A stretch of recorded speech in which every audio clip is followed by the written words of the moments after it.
everybody, and welcome on board this Sunwind 29 for a look around her interior in glorious virtual reality. So what does that mean to you? Well, that means that you can look around where you like, when you like. You don't have to look where I'm looking, and we hope that this really cool feature will allow you to see what it's like to be on this boat before you get here, or before you decide to visit, or if you just like looking around boats.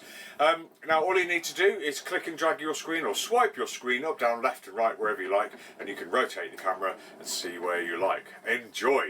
Some people are a little bit sensitive to the movement of the camera, so if that may be you, I will let you know when the camera is going to be moved, so you can avert your eyes, and then once the camera's back safely down, I'll let you know so you can return to the tour with me, but let's hope that doesn't happen. So we're here inside this cavernous interior of this Sunwind 29. I'm 5'9", blimey, there's got to be over 6 feet there, so really good headroom in this boat, and it goes all the way really, apart from a little dip here, to the edge of the boat, or the beam, the full thwartship's beam of the boat.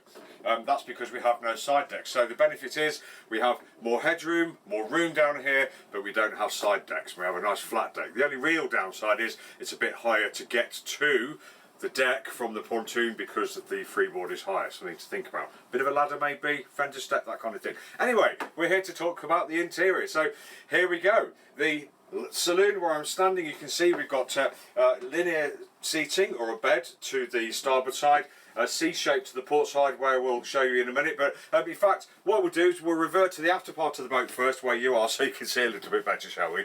Think about things, Tim. So here we are, we come down the companionway, we've got handles either side, we can grab hold of these as we're going past, we can grab hold of these fiddles on the sides as we go past, we can cop hold of the bottom of the chain plates if you want to, and the bulkhead, etc. So plenty to grab onto in this boat, but not dedicated handholds that I can see down here. Doesn't matter, we can grab hold of this wood. And doesn't the wood look great? Just look at it around, but as you go around the boat, you can see looks really nice. Scandinavian people really know how to put their boats together, and it shows.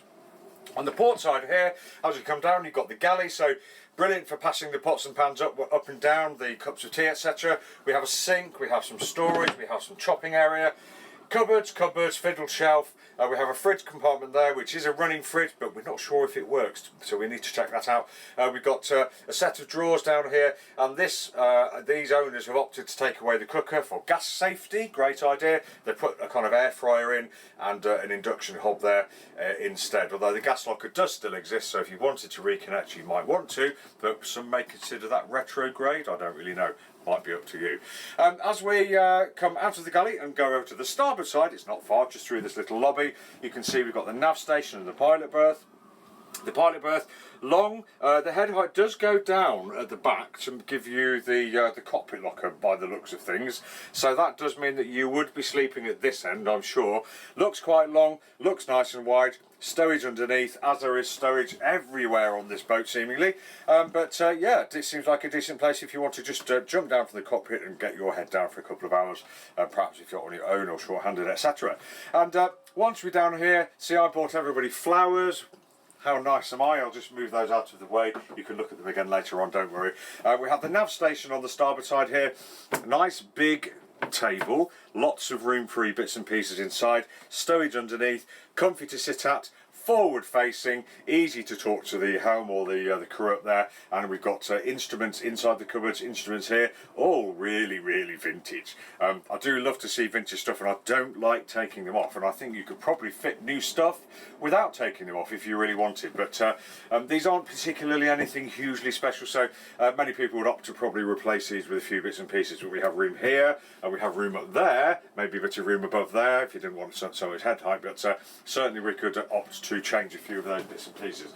Let's put the lovely flowers back. There we go, looking all nice and pretty again. And what I'll do is I'll pick you up for the first time, and I will put you on the saloon table.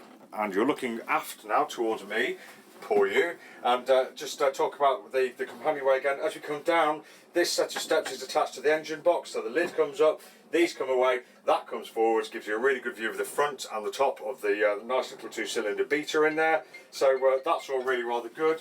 Let's turn my phone off so you can't hear it again. That will go off in again, I'm sure it will. But yeah, really nice way to get down, and you've instantly got something to hold on once you get here. Easy to get to the engine. As you make your way through to where you are, you can see we've got a good passageway through, we've got good head height, 3 windows either side, big windows letting lots of light in. Some may opt to change those because they've seen better days through the ultraviolet degradation of the plexiglass, etc. But just a bit of delamination, mainly cosmetic, I think. Floor looks great. On the starboard side, we've got the linear sofa that I mentioned, nice and long, nice and wide. Storage behind. The 2 front ones, we can see the chain plates where they connect as well, really nice. Stowage. Fiddle shelf, so where we've, excuse me a second, where we've got the 0 side decks, we've got a massive cupboard here, shelf here instead, and more headroom as well, which is great.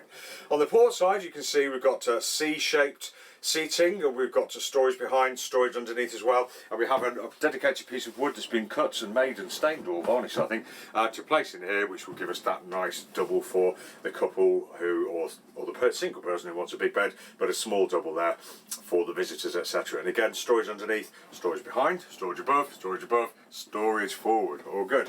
The headlining, I think, is probably original. You know, it's not the most attractive in the world. Functional, and it's up there. There's a tiny bit of sag, but it's certainly not the kind of sag that we all refer to on those other manufacturers that have the saggy headlining. We've got 240-volt sockets on this boat as well. Generally feeling nice down here, smells good, nice and light, nice and bright and airy, lots of nice wood, and I think this could suit somebody for weekend cruising or even longer, really. Those Scandinavians know how to make their boats.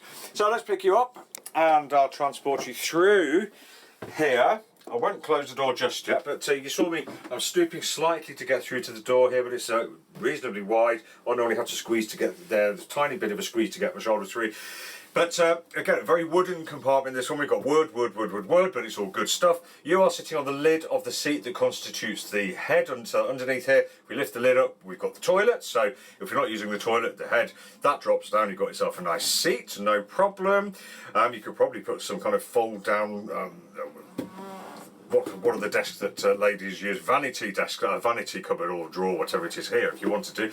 We have a lovely, great big cupboard behind here. I can't open it because of where the camera is, but that's where we operate the loo from, or the head, and probably would double it up as a massive, great big hanging locker or wet locker for your wet fowlies, etc. And if I just come in now and close the doors, well, this is all getting a bit cosy. Let's close that door, there we go. I'll drop down onto my knees, and here we are. So you would be sitting on the loo there facing to starboard. We've got the sink here, we've got storage shelf, handle to grab hold of, really good in the heads compartment.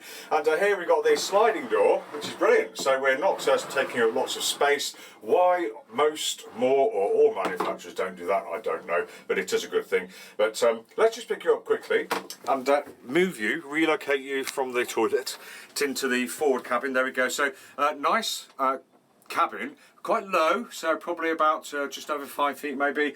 Shelving on either side, the very oft-seen Scandinavian kind of lining on the hull there, and a lovely wide and long berth there. You can see we have some damage to the cushions.